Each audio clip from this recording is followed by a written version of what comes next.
एकदम बाबू question. Two non conducting solid spheres of radius r and 2r।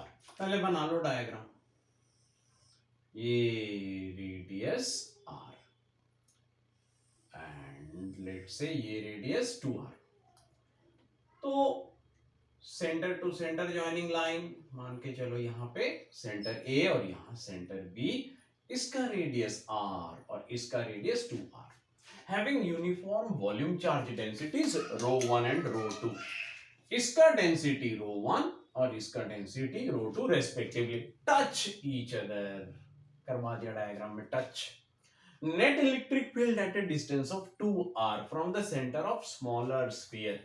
यहां से eight A distance of 2r, मान लो point P पे ये डिस्टेंस r और ये भी distance r। The net electric field at a distance 2r from the center of the smaller sphere along the line joining the center of the spheres is 0. मतलब net electric field at point P is equal to 0. Given that ρ1 by ρ2 कितना होगा, अब देखो कैसे करते हैं ρ1 by ρ2। फिलहाल at point P अगर हम एक छोटा स्फीयर कंसीडर करें, इसके अंदर चार्जेस हैं, इसके अंदर पॉजिटिव चार्जेस हैं। तो due to these positive charges एक electric field at point P generate होगा due to the point of B। These charges assumed concentrated at point of B. Electric field at P due to B and directed radially outward. So this electric field will be counteracted by या opposed by the electric field due to the charges in this sphere। और इस sphere के लिए point P external है, तो यहां पे ये पॉइंट चार्ज कंसीडर करके यहां पे एक इलेक्ट्रिक फील्ड इस डायरेक्शन में मिलेगा, जो electric field at P due two point A मान के चलो। अब ये दोनों ऑपोजिटली डायरेक्टेड हैं, तो इसका मतलब क्या कि वेक्टोरियली अगर कंसीडर किया जाए electric field at P due to A और electric field at P due to B vectorially add up to 0 हो जाएगा। ये बेसिक मेथड अप्लाई होगा। अब इसका मतलब electric field at P due to A का magnitude is equal to electric field at P due to B का magnitude. लेकिन ये मैग्नीट्यूड्स हैं कितने? E डॉट ये इसका कैलकुलेशन होगा 1 by 4 pi epsilon naught into Q by Q Q Q Q Q Q। नहीं, एक काम कर सकते हैं, इसके अंदर चार्ज लेट से कैपिटल Q एज्यूम करते हैं, तो Q बाई कितने डिस्टेंस पे है, यहां पे सारे चार्जेस कॉन्सेंट्रेटेड और यहां से यहां टोटल डिस्टेंस 2r, उसका स्क्वायर अर्थात 4r स्क्वायर। ये सही रहेगा।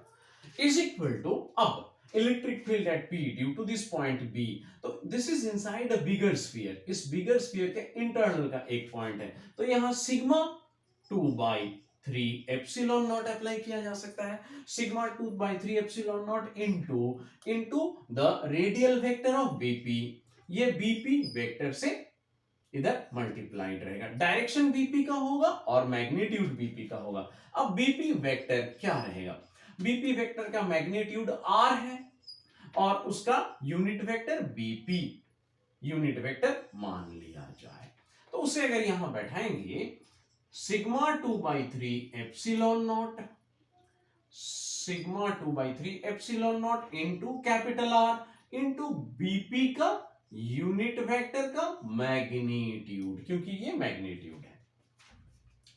तो इसका मतलब है अगर इस मैग्नीट्यूड को 1 मान लिया जाए तो इस तरफ कैलकुलेशन बाकी रह जाता है, और मान के चलो कि आप 4 एप्सिलॉन नॉट अलग छोड़ दो, Q by 4 pi R cube, 4/3 pi R cube. अब यहां 4r स्क्वायर था, यहां पे पाई ले लिए, पाई एडजस्ट 3 एडजस्ट, और क्या 4 एप्सिलॉन नॉट आपका यहां रह गया, पाई एडजस्ट करने का दरकार नहीं क्योंकि आपने पाई यहां से ले लिए हैं, और 4/3 पाई R क्यूब में पाई यहां से आ गया, 3 एडजस्ट हो गया और R का एडजस्टमेंट रह गया।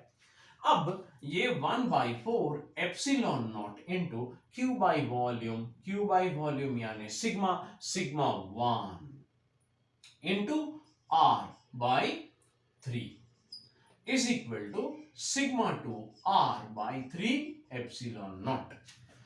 3 epsilon naught cancel, r cancel, sigma 1 by sigma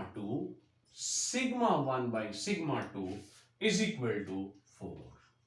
ये है इस क्वेश्चन का answer simply on the basis of charge density sigma 1 by sigma 2 equal to 4 और यहां एक वॉल्यूम चार्ज डिस्ट्रीब्यूशन के अंदर चार्ज डेंसिटी के कारण इलेक्ट्रिक फील्ड और यहां एक एक्सटर्नल पॉइंट पे एक वॉल्यूम चार्ज डिस्ट्रीब्यूशन का इलेक्ट्रिक फील्ड का इक्वालिटी के बेसिस पे ये क्वेश्चन बहुत ही आसान सा क्वेश्चन था.